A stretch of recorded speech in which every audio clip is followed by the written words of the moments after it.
Hola a todos, soy Francisco Javier Castillo, residente de segundo año del Hospital Universitario de Torre Cárdenas, en Almería, y quiero daros la bienvenida a esta sesión donde vamos a hablar de los aspectos más importantes de la guía de la Sociedad Española de Cardiología del año 2019 para el diagnóstico y tratamiento de la embolia pulmonar aguda. Bueno, en primer lugar, hablaremos de unas consideraciones generales, empezando por la epidemiología. Como todos sabemos, la enfermedad tromboembólica venosa, la trombosis venosa profunda o el tromboembolismo pulmonar son enfermedades bastante frecuentes en el medio habitual, ocupando el tercer síndrome cardiovascular después del infarto y el ictus, y tiene una incidencia elevada, siendo de entre 39 y 115 pacientes por cada 100.000 habitantes, presentándose 8 veces más en personas de más de 80 años. Como podemos imaginar, esto supone una gran carga para los sistemas de salud, pues supone unas 300.000 muertes al año en Estados Unidos y unas 330.000 muertes en 6 países europeos, cuya población suma 454 millones de habitantes. Es importante saber que solo el 7% de los fallecidos recibieron un diagnóstico correcto antes de la muerte. En los últimos años, las tasas de mortalidad están bajando, aunque se cree que puede ser por un sobrediagnóstico debido a la mejoría en las pruebas de imagen, de laboratorio y el acceso cada vez más sencillo a los sistemas de salud. Afortunadamente en niños la incidencia es menor, siendo de entre 53 y 57 hospitalizados y de 1,4 a 4,9 por cada 100.000 en población no hospitalizada. Siguiendo con algunas consideraciones generales, vamos a hablar de los factores predisponentes que pueden ser relacionados con el paciente o permanentes y relacionados con el entorno o temporales. Como todos sabéis, los traumatismos graves, la cirugía, las fracturas, las infecciones o las vías venosas centrales pueden ser causas predisponentes a padecer un tromboembolismo pulmonar. Los anticonceptivos orales con estrógenos son el factor de riesgo más importante en mujeres en edad fértil y aumenta de 2 a 6 veces la posibilidad de desarrollar un TEP. Los anticonceptivos de tercera generación, como pueden ser el desogestrel o el gestodeno, aumentan más este riesgo que los de segunda generación. Saber que los DIU y algunos anticonceptivos compuestos solo de progesterona no aumentan el riesgo de TEP, por lo que son los que más se recomiendan en mujeres con antecedentes personales de trombosis. En esta tabla podemos ver de forma más visual los factores de riesgo de los que hablábamos antes y están clasificados en factores de riesgo fuerte, riesgo moderado o riesgo leve, teniendo los de riesgo fuerte una odds ratio de más de 10, los de riesgo moderado de 2 a 9 y los de riesgo leve de menos de 2. Bueno, pues habiendo visto un poco la epidemiología y los factores predisponentes, pasamos a hablar de fisiopatología. Como todos sabemos, el tromboembolismo inicia cuando un trombo se enclava en una de las arterias pulmonares o en las dos. Esto hace que aumente la poscarga del ventrículo derecho y además tenemos dos principales causas, como son la obstrucción anatómica y la vasoconstricción, que van a producir toda la cascada de modificaciones hemodinámicas que vamos a ver a continuación. En primer lugar, tenemos una dilatación del ventrículo derecho que viene definida por un aumento de las resistencias vasculares pulmonares.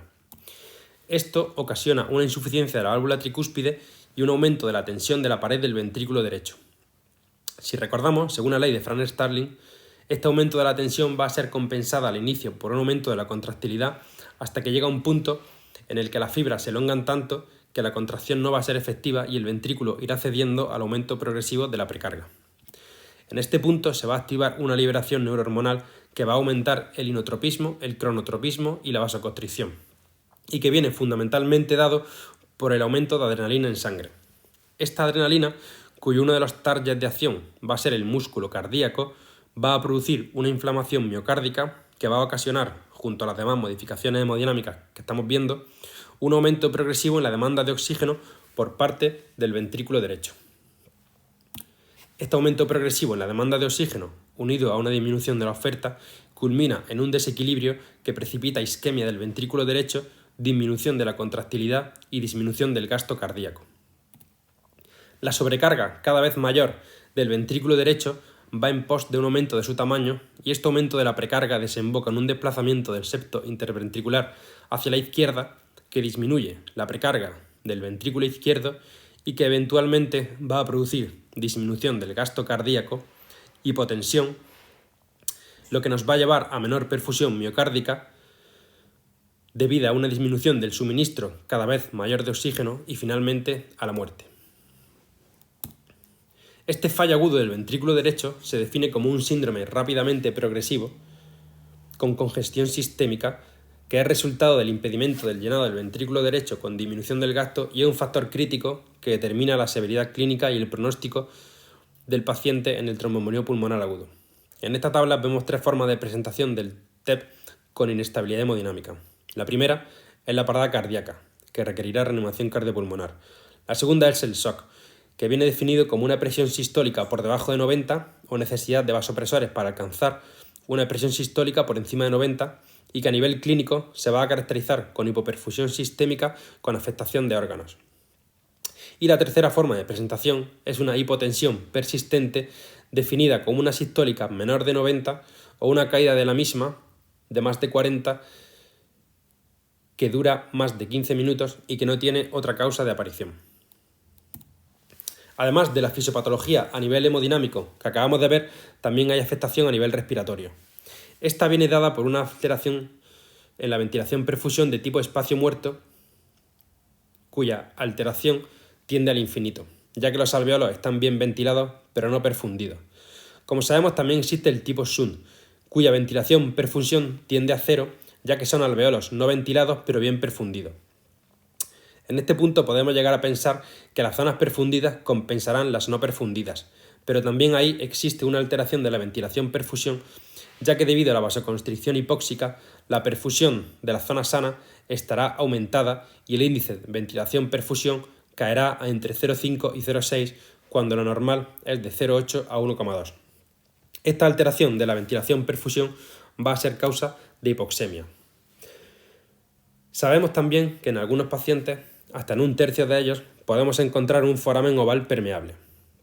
Cuando la presión en el ventrículo derecho aumenta lo suficiente, se puede producir un shunt derecha-izquierda que ocasionará una hipoxemia aún más grave y riesgo de embolización.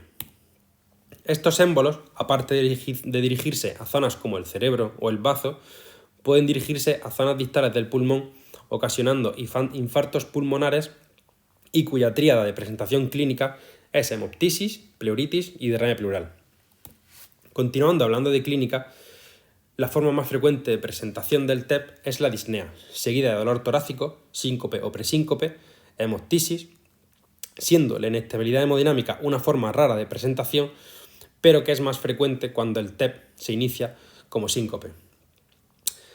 La disnea puede ser aguda y grave cuanto más proximal a la salida de las arterias pulmonares sea el TEP, y leve y transitoria si se encuentra en la periferia del pulmón. Además, si el paciente presenta insuficiencia cardíaca, esta se verá empeorada. El dolor torácico también es frecuente y se debe a la irritación pleural que cursan los émbolos distales, como antes hemos visto. Si el tromboembolismo pulmonar es central, puede comportarse de forma similar a una angina, siendo reflejo de isquemia del ventrículo derecho, y debemos hacer diagnóstico diferencial con el síndrome coronario agudo o con el síndrome aórtico agudo. La hipoxemia y el gradiente alveolo-arterial de oxígeno se verán frecuentemente afectados, pero en un porcentaje del 40 o el 20% respectivamente pueden llegar a ser normales. Además, vamos a ver hipocapnia con relativa frecuencia. La radiografía de tórax puede ser normal, pero nos puede ayudar a excluir otras causas de dolor torácico. En el electrocardiograma podemos ver un patrón QR en V1, un bloqueo de rama completo derecha o el famoso patrón que todos conocemos como S1, Q3, T3. Bien, cuando tenemos un paciente en el que sospechamos tromboembolismo pulmonar, tenemos una serie de tablas que combinando síntomas, hallazgos clínicos y características del paciente, nos permiten categorizar la probabilidad de tener un TEP antes de realizar pruebas de imagen, siendo esta una etapa clave, ya que también tiene valor como probabilidad post-test. Estas escalas son la escala de Wells, que todos conocemos, y la de Ginebra, que también conocemos todos. A la derecha de esta diapositiva podemos ver la versión simplificada de la escala de Ginebra y la versión original. La simplificada, que suma puntos de 1 en 1, y la original, que tiene valores diferentes cada uno de los ítems. Debemos saber que podemos descartar el TEP en un paciente cuya probabilidad de tener un TEP antes de la prueba de imagen sea baja y que presente ausencia de los siguientes datos: menor de 50 años, menos de 100 latidos por minuto, una saturación de oxígeno mayor del 94%, ausencia de signos de TVP, ausencia de hemoptisis, de trauma o de cirugía, que no tenga además antecedentes personales de enfermedad tromboembólica venosa y que no tenga tratamiento hormonal. Esto es lo que se conoce como la escala PERC.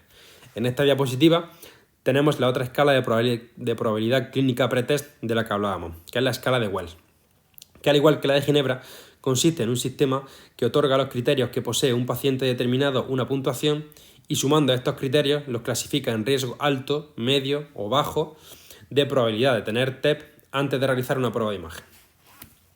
Una de las partes esenciales en el diagnóstico del TEP es el estudio del dímero D. Perdón, que me voy para atrás. Una de las partes esenciales en el diagnóstico del TEP es el estudio del dímero D. Sabemos que este se eleva en plasma debido a la activación de la coagulación y de la fibrinólisis. También sabemos que tiene un elevado valor predictivo negativo, lo que significa que un valor normal de dímero D hace que la posibilidad de tener TEP sea muy improbable.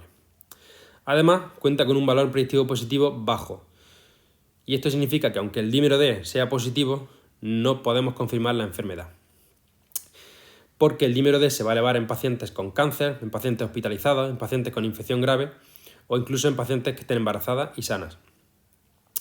El dímero D se estudia mediante la prueba de ELISA y esta tiene una sensibilidad mayor al 95%. Si ajustamos el dímero D a edad, se ha visto en algunos estudios que en pacientes mayores de 50 años, si multiplicamos su edad por 10 y usamos ese punto de corte en lugar del famoso 500, podemos excluir TEP en un 30% de los pacientes sin el riesgo de cometer falsos negativos. Asimismo, si ajustamos el valor de dímero D a probabilidad clínica, podemos descartar TEP si no hay signos de trombosis venosa, hemoptisis u otro diagnóstico más probable, sumado a un dímero D menor de 1000, o si teniendo uno de estos factores, pero un dímero D menor de 500, también podríamos descartarlo.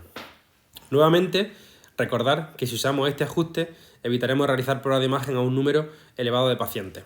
Y debemos quedarnos con la idea de que un dímero D negativo en un paciente con probabilidad clínica pretest baja o intermedia nos permite descartar con seguridad el TEP.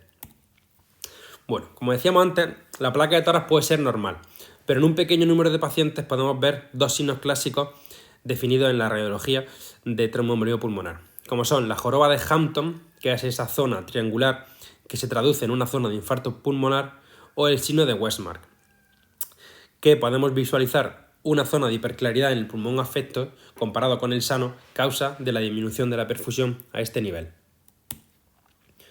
Como todos sabemos, el gold estándar para el diagnóstico de tromboembolismo pulmonar es el angioTAC de tórax. Este tiene un elevado valor predictivo negativo en pacientes con probabilidad baja o intermedia, pero este valor predictivo negativo es bajo si la probabilidad pretest era alta. Además, en probabilidad clínica pretest intermedia o alta, el valor predictivo positivo es elevado, pero bastante menor si la probabilidad pretest es baja. Esto podemos traducirlo en que si tenemos un paciente con probabilidad baja o intermedia y el TAC resulta ser negativo, podemos descartar la enfermedad, pero si es positivo nos obliga a realizar otras pruebas. De la misma manera, si tenemos un paciente con probabilidad intermedia o alta y un angioTAC positivo, podemos confirmar el TEP, pero si el angioTAC es negativo, debemos nuevamente realizar otras pruebas diagnósticas. Básicamente, considerar otras pruebas si hay discordancia entre la probabilidad clínica pretest y el resultado de la prueba de imagen.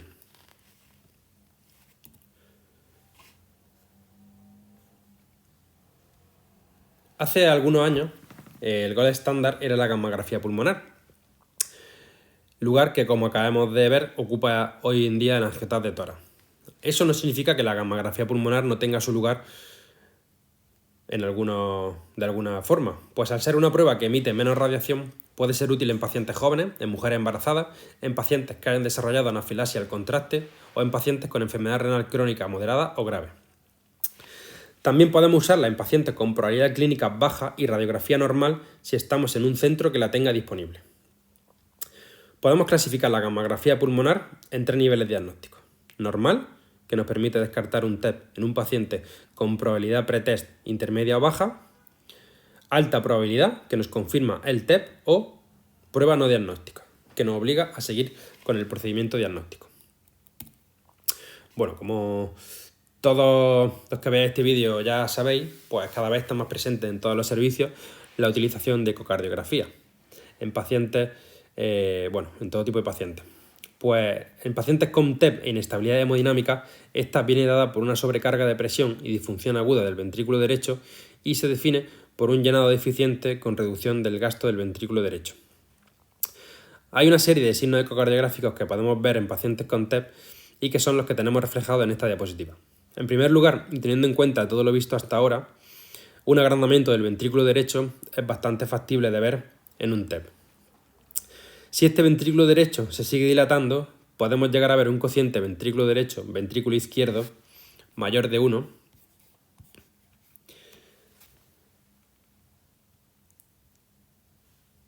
y el signo de McConnell, que es una hipoquinesia o aquinesia de la pared libre del ventrículo derecho con la contractilidad del ápex prácticamente normal, del ápex del ventrículo derecho. También podemos ver en un plano corto del eje paraesternal un aplanamiento del septo interventricular, que ya lo hemos comentado, y también podemos ver una vena cava inferior dilatada, además de trombos móviles intracardíacos o una velocidad pico sistólica disminuida. Además, hay dos signos muy característicos del fallo del ventrículo derecho en el TEP, como son el signo de 60-60, que consiste en encontrar a la vez un tiempo de aceleración de eyección pulmonar de menos de 60 segundos y un gradiente pico ligeramente elevado, mayor de 30 pero no mayor de 60. Otro de esos signos típicos de los que hablamos es el TAPSE disminuido.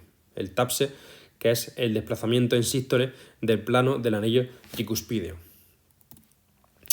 Además, si tenemos un paciente con inestabilidad hemodinámica y realizamos una ecocardiografía, la no presencia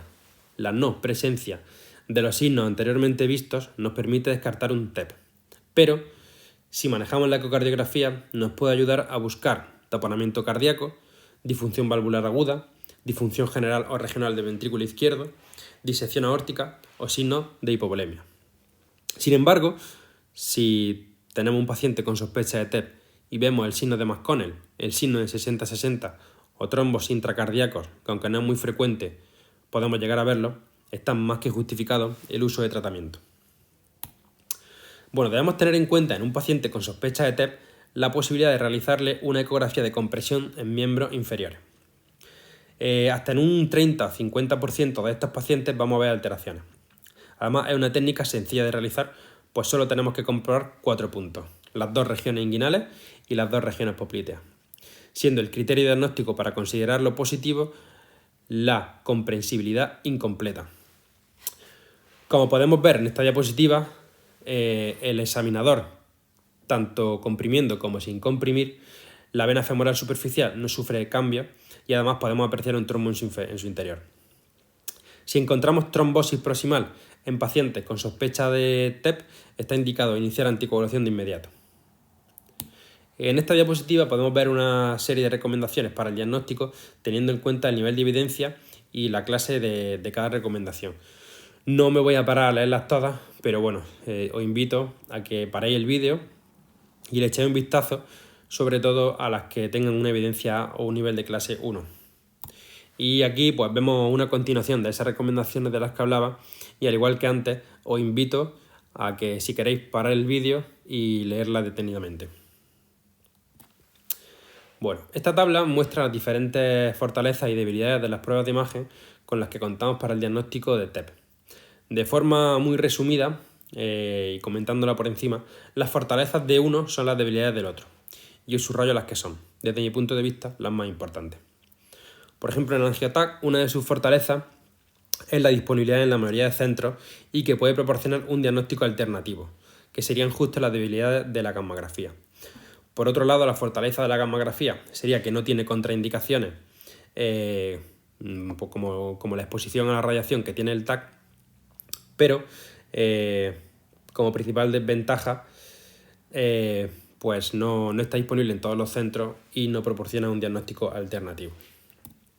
Bueno, a continuación tenemos una tabla que clasifica la gravedad de la embolia pulmonar y el riesgo de muerte precoz teniendo en cuenta parámetros clínicos, de laboratorio y de imagen. Como podemos ver, un paciente que presenta inestabilidad hemodinámica va a tener un riesgo de muerte precoz alto. El riesgo intermedio alto viene definido por parámetros clínicos de gravedad, Esto es una escala PESI mayor de 3 o 4 o una PESI simplificada mayor o igual a 1, que ahora veremos. Disfunción del ventrículo derecho y elevada concentración de troponina. El riesgo intermedio bajo se caracteriza por parámetros clínicos de gravedad igual que el intermedio alto, pero solo presenta disfunción del ventrículo derecho o elevada concentración de troponina. No presenta los dos como en el riesgo intermedio alto. Y finalmente tenemos una probabilidad de riesgo de muerte precoz baja, que la veremos o podemos catalogar así al paciente cuando ninguno de los anteriores sea positivo. Aquí vemos la escala PESI, la que hablábamos antes. Es una escala parecida a la de West o a la de Ginebra, que nos da una puntuación que surge de sumar criterios clínicos y características propias del paciente. Ese resultado que nos dé al sumar los diferentes ítems va a catalogar a dicho paciente en una de las 5 clases posibles y le dará un valor porcentual de probabilidad de muerte. La escala PESI dará un valor máximo de 230 más la edad del paciente y dependiendo del valor pertenecerá a una de las 5 clases posibles de muerte, de riesgo de muerte.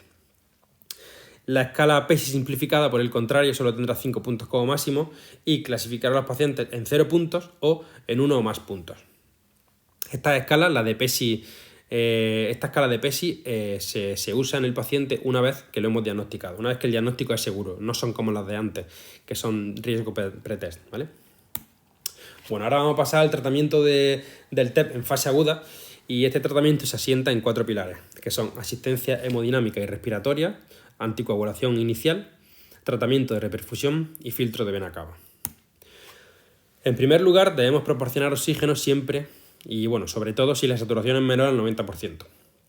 Si hay insuficiencia del ventrículo derecho, es importante demorar lo máximo la intubación, ya que la inducción, la propia intubación o la presión positiva que ejerce el respirador, si se la ponemos una vez intubado, puede dar lugar a una hipotensión grave que sea difícil de recuperar.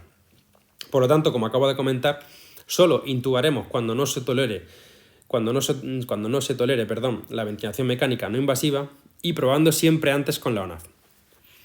Si no fuera posible mantener al paciente con ventilación mecánica no invasiva y debemos intubarlo, pues tener cuidado con la PIP, ¿vale? Ponerla lo más bajo posible y ventilar, o incluso quitarla, y ventilar solo con 6 ml por kilo de peso magro, ¿vale? De peso real. En la tabla que tenemos aquí vemos resumido el tratamiento farmacológico en pacientes que tienen insuficiencia ventricular derecha. En primer lugar, si la presión venosa central es baja, podemos probar con una carga de fluido de 500 a pasar entre 15 y 20 minutos, lentito, pero siempre, ya lo sabéis, teniendo precaución, pues este aumento de líquido, este aumento de volumen intravascular puede aumentar la precarga del ventrículo derecho, empeorando la precarga del ventrículo izquierdo y reduciendo aún más el gasto cardíaco. Si el paciente está en shock refractario, podemos usar norepinefrina o dobutamina, que ambos fármacos son inotropos positivos del ventrículo derecho. La ECMO es una opción real en pacientes en los que nada haya sido efectivo con anterioridad. Podemos decir que es el último bastión de ese paciente, pero no está demostrado que disminuya la mortalidad. Hay pocos estudios en realidad. Finalmente, si el paciente entra en parada cardíaca, pues hay que administrar soporte vital avanzado. Pasamos a la anticoagulación y saber que la anticoagulación se debe iniciar en el momento en el que el TEP esté confirmado. Pero bueno, la anticoagulación inicial es sin duda uno de los pilares más importantes de este tipo de pacientes. La vamos a realizar de forma ideal mediante vía parenteral y de elección vamos a usar heparina de bajo peso molecular, cuya dosis va a depender del peso, o fondaparinux, que vamos a usar 7,5 miligramos al día si el paciente pesa entre 50 y 100 kilos, 5 miligramos si pesa menos de 50 kilos y 10 miligramos si pesa más de 100 kilos.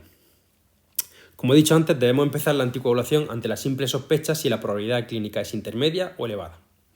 Otra posibilidad, fuera de la heparina de bajo peso molecular, es usar heparina no fraccionada. Empezaremos con un bolo de 80 unidades internacionales por kilo, seguido de una perfusión de 15 unidades internacionales por kilo cada 24 horas. La heparina no fraccionada se va a reservar para pacientes con inestabilidad que requieran perfusión urgente. O sea, si tenemos un paciente que vamos a reperfundirlo de forma mecánica, pues o mediante trombolisis sistémica, debemos usar heparina no fraccionada. Otras indicaciones para usar la heparina no fraccionada van a ser pacientes con aclaramiento de creatinina de menos de 30 ml minuto o pacientes obesos. Y debemos recordar que si tenemos un paciente anticoagulado con no fraccionada, hemos de controlar el nivel de anticoagulación con el TTPA, que debe estar entre 1,5 y 2,5 el valor normal. También tener en cuenta que si tenemos algún problema con este tipo de pacientes a nivel de anticoagulación, podemos revertir la heparina no fraccionada, ya que tiene antídoto, todos sabemos cuál es, el sulfato de protamina. Bueno, una vez que el paciente esté de alta o tenga la vía oral disponible, los anticoagulantes orales no dependientes de vitamina K han demostrado la no inferioridad frente a heparinas de bajo peso molecular y frente a los antivitamina K. Los NACO, los nuevos anticoagulantes. Hemos de saber que estos pueden alterar la función renal y debemos tener cuidado en pacientes con enfermedad renal, ajustando en ellos la dosis de estos anticoagulantes al aclaramiento de creatinina que tenga. Finalmente, los antagonistas de la vitamina K los vamos a reservar para pacientes no hospitalizados y, como todos sabemos, debemos mantener la anticoagulación en paralelo durante 5 días con una heparina subcutánea y además son de elección en pacientes con FA no valvular. Recordad que los NACO están contraindicados en pacientes con FA valvular. Bueno, en cuanto al tratamiento de reperfusión, está indicado en el TEP de alto riesgo, el cual viene definido como shock. Esta trombolisis sistémica mostró una reducción significativa en la mortalidad y en el TEP recurrente, pero en cambio se ha visto en estudios, pues evidentemente, tasas de hemorragia grave y de hemorragia intracraneal. Saber que hay que tener en cuenta que el mayor beneficio se obtiene en las primeras 48 horas, por lo que no deberíamos demorar mucho esta técnica si el paciente es susceptible de que se beneficie de ella. En esta tabla vemos los diferentes fármacos con los que contamos y su dosis correspondiente, y a la derecha la parte más importante de la tabla, que es la que nos muestra las contraindicaciones absolutas o relativas de la fibrinolisis. Pero las más importantes, evidentemente, son las absolutas, que son historia de ictus en los 6 meses previos, neoplasia en el sistema nervioso central, traumatismo importante, cirugía o trauma craneal en las últimas 3 semanas, coagulopatía o hemorragia activa. Si presenta alguna de estas contraindicaciones, pues evidentemente se va a beneficiar de un tratamiento percutáneo dirigido por catéter. Bueno, si usamos tratamiento percutáneo, vamos a conseguir de forma rápida una disminución de la carga trombótica que va a llevar a una disminución de la sobrecarga del ventrículo derecho y, por tanto, un aumento del gasto cardíaco con mejoría de toda la hemodinámica del paciente. Tenemos estos 4 tipos de técnicas para usar en pacientes que vayan a beneficiarse de ellas, sobre todo pacientes, como acabo de decir, con contraindicación para la trombolisis. El primero de ellos es la fragmentación física, que simplemente llegamos con un catéter a la zona del trombo y lo vamos fragmentando. Otro sería la trombectomía riolítica, donde inyectamos una solución salina a alta velocidad que va a crear una zona de baja presión y va a generar la aspiración del trombo. También contamos con la trombolisis local con catéter, que llegamos con el catéter a la zona e inyectamos el fármaco trombolítico. Y finalmente también tenemos la tromboaspiración manual con catéter. Bueno, el último pilar del tratamiento del TEP sería los filtros de vena cava, que están indicados en enfermedad tromboembólica venosa con contraindicación absoluta para tratamiento anticoagulante, pacientes que tengan o hayan tenido TEP recurrente y profilaxis primaria de enfermedad tromboembólica de alto riesgo. Una de las principales complicaciones es la perforación de la pared venosa, aunque no suele ser muy frecuente, y aquí os dejo una tabla donde se indican las principales recomendaciones para usar el filtro de vena cava. Aquí os dejo una tabla resumen que reúne todas las recomendaciones para el tratamiento de la fase aguda de la embolia pulmonar de alto riesgo, así como algunas opciones que no se recomiendan, como por ejemplo que el uso de NACO no se recomienda, de nuevos anticoagulantes no se recomienda en embarazadas o en pacientes con insuficiencia renal grave, y no se recomienda la trombolisis de forma sistemática para pacientes con TEP de riesgo bajo o intermedio. Igual que antes, si queréis, podéis parar el vídeo y leerla con más detenimiento. Bueno, y para ir finalizando os dejo 3 algoritmos diagnósticos y terapéuticos. El primero de ellos habla sobre pacientes con sospecha de TEP sin inestabilidad hemodinámica. Lo primero que hemos de hacer es evaluar la probabilidad clínica de TEP con las tablas que hemos comentado anteriormente y actuar en consecuencia. Si la probabilidad es alta, directamente vamos a realizar un TAC, porque no podemos descartarlo, ¿vale? Aunque el dímero D sea negativo. Y sin embargo, si la probabilidad es baja o intermedia, realizaremos un dímero D. Si resulta positivo, vamos a hacer un angiotac y trataremos o no dependiendo del resultado. Y si es negativo, como dijimos anteriormente, podemos descartar el TEP, ya que acordaros que un dímero D negativo con probabilidad baja o intermedia directamente nos descarta el TEP sin necesidad de otras pruebas. El segundo algoritmo habla de pacientes con sospecha de TEP e inestabilidad hemodinámica. Lo primero que hemos de hacer es una ecocardio transtorácica a pie de cama, que nos va a decir si hay o no disfunción del ventrículo derecho. Si no hay, buscaremos otras causas de shock. Como dijimos antes, esta inestabilidad no va a ser debida a un tromboembolismo pulmonar, será por otra causa. Pero no hay un tromboembolismo pulmonar con inestabilidad hemodinámica sin disfunción del ventrículo derecho, ¿vale? Si por el contrario el ecocardio muestra disfunción del ventrículo derecho, nos preguntaremos en ese momento si es factible y si tenemos disponible un angiotac de forma inmediata. Si la respuesta es sí, lo llevaremos al angiotac y actuaremos en consecuencia, pero si la respuesta es no, directamente debemos tratar el TEP de alto riesgo. Y finalmente, este algoritmo que versa sobre el paciente con TEP agudo confirmado, no con la sospecha, sino ya con paciente con una confirmación. Lo primero que debemos hacer es iniciar la anticoagulación y seguidamente nos preguntaremos si está inestable hemodinámicamente o no. Si la respuesta es que sí, lo vamos a catalogar de tromboembolismo pulmonar de alto riesgo y tendremos que realizar un tratamiento de reperfusión y también darle soporte hemodinámico. Si por el contrario la respuesta es que no, debemos distinguir el TEP de riesgo bajo o intermedio, lo que haremos revisando los puntos 1 y 2. El punto 1 nos habla de la escala de PESI, que como dijimos antes, una clase 3 o 4 o una PESI simplificada mayor o igual a 1 nos habla de un paciente de alto riesgo, así como cumplir más de un criterio de Hestia, cuya tabla os dejo a la derecha. Esa tabla tiene todos los criterios de Hestia. También nos tenemos que preguntar si hay disfunción del ventrículo derecho en la ecocardio o en el angiotac. Si a ambas preguntas la respuesta es que no, catalogaremos al paciente de bajo riesgo. Y si no hay otro motivo para la hospitalización, el paciente tiene apoyo familiar y fácil acceso a la atención médica, le daremos de alta con tratamiento domiciliario. Si por el contrario, alguno de los puntos 1 y 2 está presente o están ausentes, pero el paciente no tiene apoyo familiar ni fácil acceso a la atención médica o tiene otro motivo para estar hospitalizado, pues lo ingresaremos y lo trataremos. Sin embargo, si tenemos alguno de los puntos 1 y 2 presentes, debemos realizar una determinación de troponina que nos dirá, que nos catalogará si es intermedio, riesgo intermedio alto o riesgo intermedio bajo. Si son negativas, lo trataremos como si fuese de bajo riesgo, pero si son positivas o hay disfunción del ventrículo derecho, tenemos que monitorizar y deberemos considerar la reperfusión de rescate si hay deterioro hemodinámico. Y ya está. Esto ha sido todo. Espero que os haya sido de utilidad y nada, muchísimas gracias por escuchar.